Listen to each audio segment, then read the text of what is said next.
Hey everybody, David Brewster here again for Late Night Lessons with another chordplay lesson. This is the Drones of Adam Jones, and I'm really excited to be making this lesson right now. And I have to fully admit, yeah, I had the idea after, Tool released the news about their new album. I'm a super huge fan. My sister and I actually saw Tool back in 2007 on the 10,000 Days tour. It was in St. Louis. For those of you out there that don't really know who Adam Jones is, I mean, he's much more than just the guy that plays guitar in Tool. Terminator 2, Judgment Day, Jurassic Park, Nightmare on Elm Street Part 4, Nightmare on Elm Street Part 5, Duracell battery commercials. You might be thinking, well, what does this have to do with Tool? Well, Adam Jones worked on that stuff. He did creature creator and special effects type stuff, behind the scenes for Terminator 2, Jurassic Park, two Nightmare on Elm Street films, and, the Monsters TV show and a bunch of other stuff.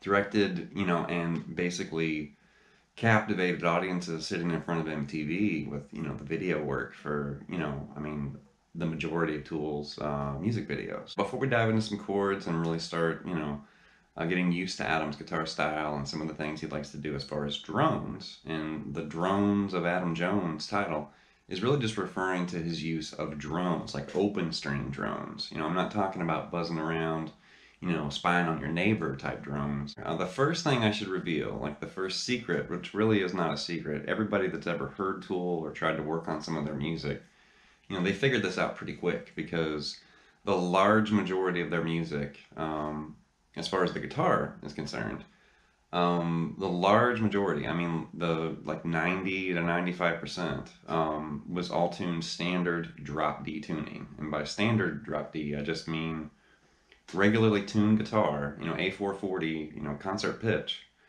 but then it's in drop D. And most of you watching this should be at least aware of what drop D is. But we're just going to tune the low E string down to D. So normally it's E, and we're just going to move down. It's almost going to sound like the intro to Iron Man, right? And we're just bringing that E down to a D with this tuning, which, I mean, drop D's been around for a long time.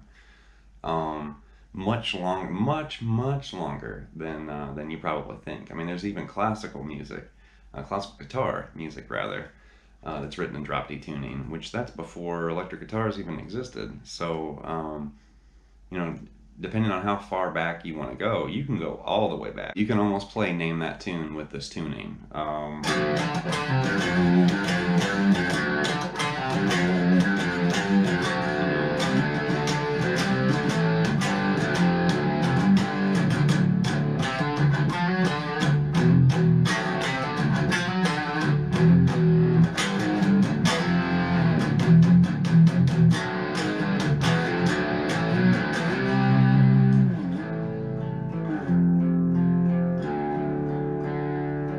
Right? And there's a ton of songs.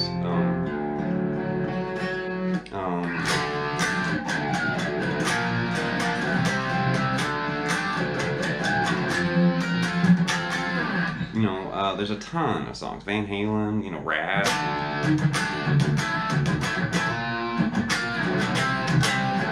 I mean, you can find a ton of songs that use drop D. What we're going to do is we're going to break down the song sober. And we're not going to break it down. I'm not going to show you how to play the whole song right here, because I guarantee there's already, depending on which way you go here. Of course, there's the bass, that has the heartbeat, intro. And of course, Adam's waiting for the big.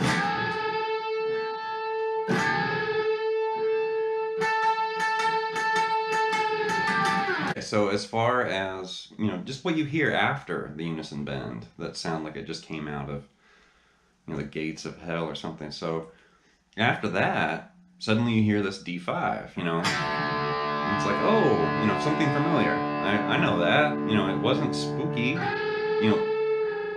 Lovecraft and Edgar Allan Poe and Stephen King are gone, and then suddenly there's this familiar chord, D5. But then what happens? Then you're back in the nightmare again, and then the sun came out, and then the nightmare again. Adam moves up to the 3rd fret and plays A sharp. Start, checking my tuning. No, but that's intentional. That's augmented. Okay, that's a sharp 5, a raised 5th. So D5, D augmented.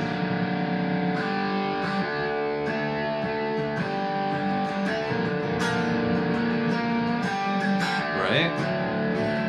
Now you may notice I'm not hitting all the strings open. And if you ever try to play sober, don't play it that way. Because if you listen to the song, Adam didn't play that. He's not strumming it, like the Dixie Chicks. He's playing little dyads, little power chords. And the bass guitar that's fuzzing and distorting and swirling out of control at times, it's grabbing those low, brooding sounds. But that's another thing with this. It's like Adam's very orchestrated. 1 minute he's playing little quiet picking, very soft and gentle, right? He's not worried about, impressing the neighbors with how hard he can hit the strings. Sometimes he's brushing, and sometimes he's just using his finger, right? Just doing weird things, different things. Definitely adjusting how hard or soft he's picking the strings. So on a moment like that, he's using like little baby strums and little, he's being calm and peaceful. And then, and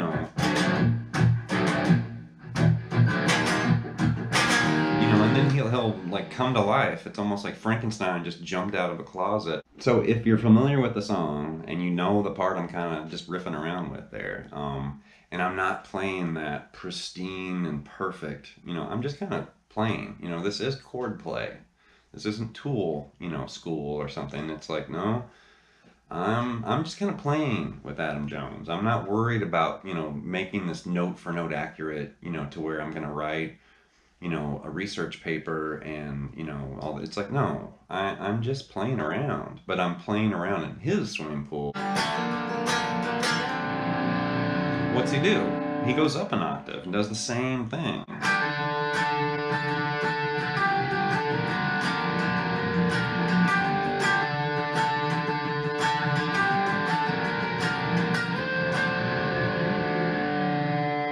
Let's look at another song that isn't sober, but it's still kind of playing with that augmented sound that he was flirting with in sober. And this is from Eon Blue Apocalypse, which is like this little, it's kind of like intermission music in a way. And I love that Tool does that, where they'll have a song and then suddenly there's this, short track that just kind of plays on its own, and then it segues into another song. The beginning of the song is interesting because he's tremolo picking an open string while also fretting and using, hammer-ons and pull-offs with this melody.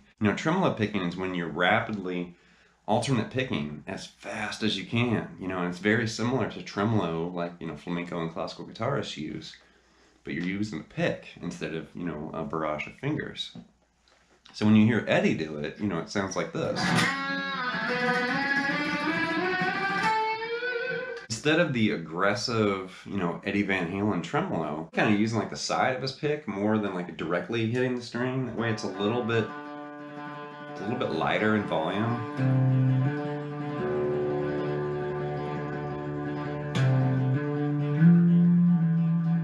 Right? And then after the tremolo picking extravaganza, you'll hear him, kind of wrap it up.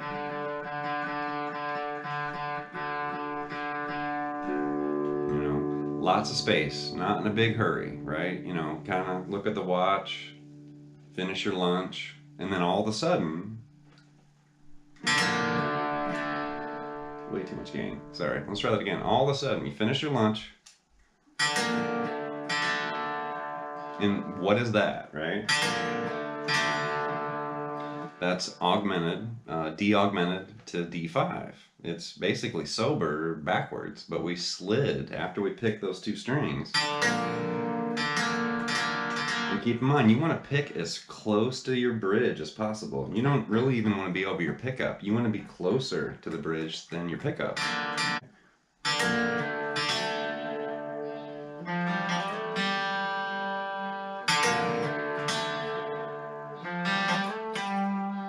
And after he kind of plays with this little nasally melody, which sounds very Middle Eastern and very exotic, I love it.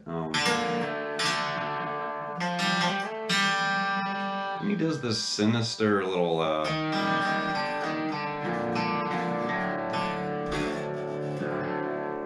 And he's really just droning fretted notes with open strings, which sounds amazing.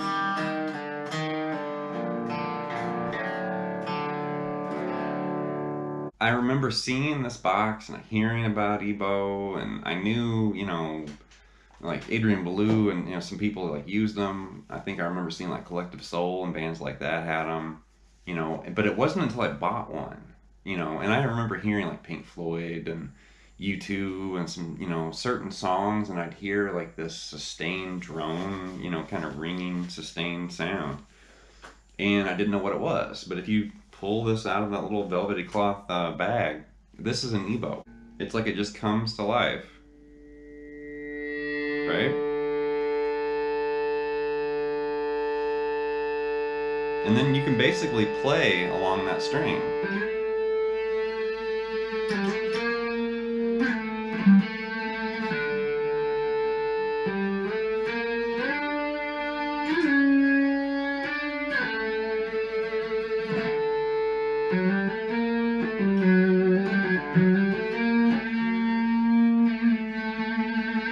And you can do it on different strings.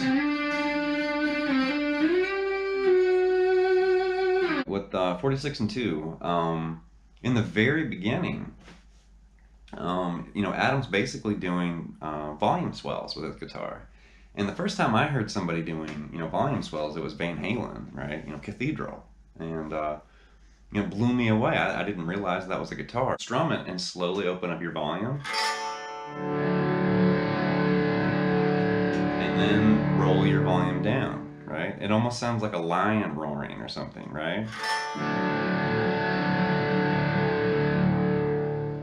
Okay, now so after the swells, then he does start to arpeggiate a little series of chords here.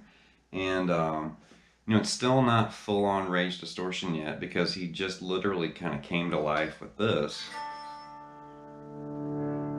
You know, these swelling chords.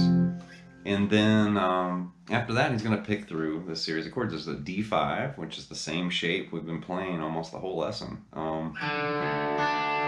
And he basically just picks through it, right? Like an arpeggio. And then it's going to move to an implied D7. So if you look at the chord we're playing, that little D5 is just going to basically change to this. So instead of, you know, D-A-D, now we're playing D-A-C. Right? Or open 2nd fret, 1st fret.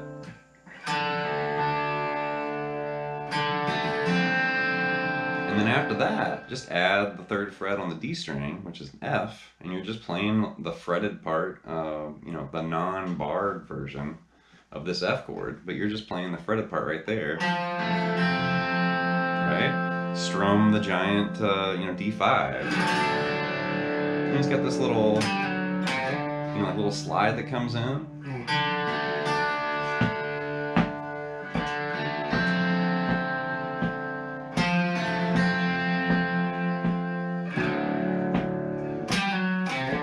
Well, that pretty much wraps up this lesson, you know, the drones of Adam Jones.